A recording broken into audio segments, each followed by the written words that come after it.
మెక్సికోలో ఘోర విమాన ప్రమాదం చోటు చేసుకుంది. టోలుకా ఎయిర్పోర్ట్ సమీపంలో ఒక ఫ్లైట్ ల్యాండింగ్ అయ్యే సమయంలో కంట్రోల్ తప్పి కుప్పకూలిపోయింది. ఈ సంఘటనలో ఇప్పటికే 10 మంది మరణించారు. సో అకాపుల్కో నుంచి బయలుదేరినటువంటి ఈ విమానం ల్యాండింగ్కు ప్రయత్నిస్తుండగా ఇంజన్లో టెక్నికల్ ఇష్యూ కారణంగా ఫుట్బాల్ స్టేడియంలో ల్యాండ్ అయిందంట. అయితే ఈ ఫుట్బాల్ స్టేడియంలో ల్యాండ్ చేసే సమయంలో ఆ టైంలో అక్కడ పక్కనటువంటి బిల్డింగ్స్ పైన ఈ విమానం కుప్పకూలిపోయింది. సో ప్రమాదానికి ఇంకా ఎటువంటి కారణాలు ఉన్నాయని ఇంకా అధికారులు దర్యాప్తు చేపడుతున్నారు. విజువల్స్లో మనం చూస్తూ ఉన్నాం. సో నా వెనకాల కనిపించే విజువల్స్లో కూడా మీరు చూస్తే ఆ ఫ్లైట్ ఎమర్జెన్సీ ల్యాండింగ్ కోసం వస్తుంది. ఒక ఫుట్బాల్ స్టేడియంలో ల్యాండ్ చేయడానికి చూస్తున్నారు. ఎస్, ఇది ఆ ఫ్లైట్. ఇక్కడ మీరు సర్కిల్లో చూస్తున్నారు. ఈ ఫ్లైట్ని అది ఎమర్జెన్సీ టెక్నికల్ ఇష్యూ వచ్చింది. ఇంజన్లో ఏదో సమస్య వచ్చింది, వెంటనే ల్యాండ్ చేయాలి. దీంతో ఆ విమానాన్ని చాలా వేగంగా వచ్చి ఆ కంట్రోల్ అవ్వట్లేదు. ఆ స్పీడ్ కూడా మీరు చూస్తుంటే చాలా వేగంగా వెళ్ళిపోతుంది. అక్కడ ఒక ఫుట్బాల్ స్టేడియం ఉంది, కంప్లీట్ ఒక వాస్ట్ పెద్ద స్టేడియం. ఆ స్టేడియం ముందు ల్యాండ్ అయ్యే సమయానికల్లా ఆ చివరిగా ఒకసారి విజువల్ ఎక్స్ప్లెయిన్ చేయండి పీసీఆర్. సో ఎలా బ్లాస్ట్ అయిందని అది ఒక బిల్డింగ్ పైన ఢీ కొట్టి అక్కడికక్కడ ఒక్కసారిగా పెద్ద ఎత్తున మంటలు చెలరేగుతూ అది బ్లాస్టింగ్కి గురైంది. సో విజువల్స్లో మీరు చూస్తుంటే ఆ విమానం ఎలా ఎగురుతూ వచ్చింది, డైరెక్ట్గా బిల్డింగ్కి తాకుతూ వెళ్తుందన్న చందంగా ఆ విమానం వెళ్ళడం మనం చూస్తున్నాం. సో ప్రెసెంట్ విజువల్స్లో next blast visual PCR please. Next blast విజువల్స్లో ఒక్కసారిగా అక్కడికి వెళ్ళిపోయి బిల్డింగ్ని ఢీ కొట్టి అక్కడ పెద్ద ఎత్తున ఒక భారీ శబ్దాలతో పెద్ద ఎత్తున మంటలతో అక్కడ విమానం పూర్తిగా కుప్పకూలిపోయింది. 10 మంది ఉన్నారు ఆ విమానంలో. అదొక మినీ చార్టెడ్ ఫ్లైట్ లాంటిది అంతే. సో దాంట్లో 10 మంది ప్రయాణికులు ప్రయాణిస్తూ ఉన్నారు. దాంట్లో ఒక్కసారి కుప్పకూలడంతో ఇది సిచ్యువేషన్. సో అది బిల్డింగ్ మీద కుప్పకూలిపోయింది. ఇక్కడ బిల్డింగ్. సో ఆ స్టేడియంకి సంబంధించి బిల్డింగ్ అంటే ఆ బిల్డింగ్తో పాటుగా ఆ బిల్డింగ్ని ఢీ కొట్టి, జనరల్గా స్టేడియం అంటే మీకు అందరూ తెలిసిందే, పైన రూఫ్ టాప్లు ఉంటూ ఉంటాయి.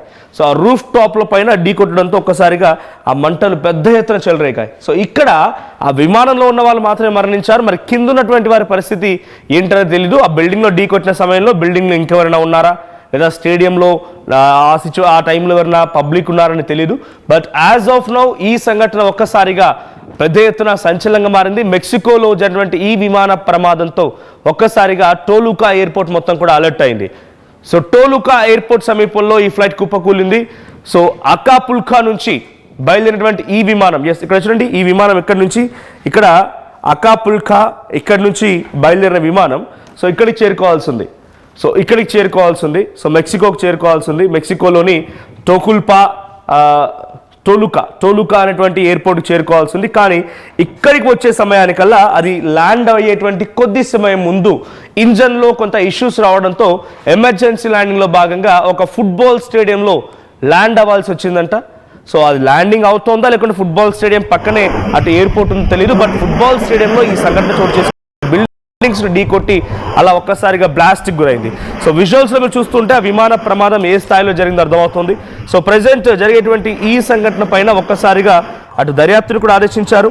సో ఈ దర్యాప్తులో ఏం తేలుతుందో చూడాలి. బట్ ఈ మధ్య కాలంలో విమానాలు గాల్లో ఎగురుతూ ఉండగానే అక్కడ ప్రమాదాలు చోటు చేసుకోవడాలు, అది ల్యాండింగ్ అయ్యే సమయానికి ప్రమాదాలు చోటు చేసుకోవడాలు. A small plane crashed in central Mexico while trying to make an emergency landing, killing at least 10 people. And Mexico State Civil Protection Coordinator Adrian Hernandez told the press. So ఆయన చెప్పిన వివరాల ప్రకారంగా San Mateo ఆంటెన్కో industrial located 3 miles. సో ఎక్కడ జరిగిందంటే ఈ ఘటన శాన్ మాటియో అటెన్కో అనేటువంటి ఒక ఇండస్ట్రియల్ ఏరియాకి 5 కిలోమీటర్ల దూరంలో ఈ టోలుకా ఎయిర్పోర్ట్ ఉంది. సో ఆ టోలుకా ఎయిర్పోర్ట్ దగ్గర నుంచి పడమటి వైపుగా మెక్సికో సిటీ అనే ఆ మధ్యలో టోలుకా ఎయిర్పోర్ట్కి ఒక 50 కిలోమీటర్ దూరం అంట. సో టోలుకా ఎయిర్పోర్ట్కి 50 కిలోమీటర్ దూరంలో, అండ్ అక్కడ ఇండస్ట్రియల్ ఏరియా ఏదైతే ఇన్సిడెంట్ జరిగిందో అక్కడ నుంచి ఒక 5 కిలోమీటర్ దూరం. అంటే ఒకవేళ ఇండస్ట్రియల్ ఏరియా దగ్గర పడి ఉంటే కనుక ఈ ప్రమాద తీవ్రత మరోలా ఉండేది, మరణాలు కూడా ఇంకా నెక్స్ట్ లెవెల్గా ఉండేవి. The plane had apparently tried to land on a soccer field, but the metal roof of a nearby business starting a large fire. The crash is under investigation. అంటే అక్కడ ఎమర్జెన్సీ ల్యాండింగ్లో భాగంగా ఇంకా 50 కిలోమీటర్లు ఉంది ఎయిర్పోర్ట్, టోలుకా ఎయిర్పోర్ట్. అది start అయినటువంటి ఆ ప్రాంతం నుంచి ఇంకా రీచ్ అవ్వడానికి ఒక 50 కిలోమీటర్ దూరం ఉందంట. అంటే ఆల్మోస్ట్ ఆల్ ఇక రీచ్ అయిపోయింది. ఇంకొక 5-10 నిమిషాల్లో టార్గెట్ రీచ్ అయ్యి డెస్టినేషన్లో సేఫ్గా ల్యాండింగ్ అయ్యేది. కానీ 50 కిలోమీటర్ దూరంలో ఉండగానే ఒక్కసారిగా ఇంజన్లో ఏదో టెక్నికల్ ఇష్యూ కారణంగా ఇంజన్ ఆగిపోయింది. సో ఎమర్జెన్సీ ల్యాండింగ్ చేయాల్సి వచ్చింది. దీనికి ఒక ఫుట్బాల్ స్టేడియాన్ని ఆ పైలట్ ఎంచుకున్నాడు, ఫుట్బాల్ స్టేడియం దగ్గర ల్యాండ్ చేద్దామని చెప్పి. కానీ అంతలోనే అది ఎగురుతూ ఫుట్బాల్ స్టేడియంలో మరి ఒక క్షణంలో అలా ల్యాండ్ అవుతుంది. అంత ఈజీ ల్యాండింగ్ ఏం కాదు, ఎమర్జెన్సీ ల్యాండింగ్ అంటే కొంత క్రిటికల్ ల్యాండింగే. బట్ అటువంటి ఒక ఎమర్జెన్సీ ఫీట్ కోసం ఆయన వెళ్తున్న సమయంలో అటు స్టేడియం రూఫ్ టాప్ తగిలింది. దీంతో పాటుగా స్టేడియం పక్కనటువంటి కొన్ని బిల్డింగ్స్ కూడా ఈ యొక్క విమానం తగలడంతో ఒక్కసారిగా భారీగా మంటలు చెలరేగి ఆ మంటల మధ్యలో 10 మంది సజీవ దహనమైపోయారు విమానంలో. మరికొంతమందికి కింద వాళ్ళకు కూడా చాలా తీవ్రంగా గాయాలైనట్టు తెలుస్తోంది. అక్కడికి హుటాహుట్న 25 ఫైర్ ఇంజన్లు చేరుకొని ఆ మంటలు ఆర్పే ప్రయత్నం చేశాయి. సో ప్రజెంట్ మీరు విజువల్లో చూస్తూ ఉంటే ఆ ప్రమాద తీవ్రత ఎంతటి స్థాయిలో ఉందో అర్థమవుతోంది. సో శాన్ మాటియో అంటెన్కో మేయర్ అనా మునిజ్ told to Milenio Television that the fire forced the evacuation of some 130 people in the area. 130 మంది ఆ సమీపంగా ఆ మంటలు చెలరేగినటువంటి ఆ ప్రాంతాల్లో ఉన్నారంట.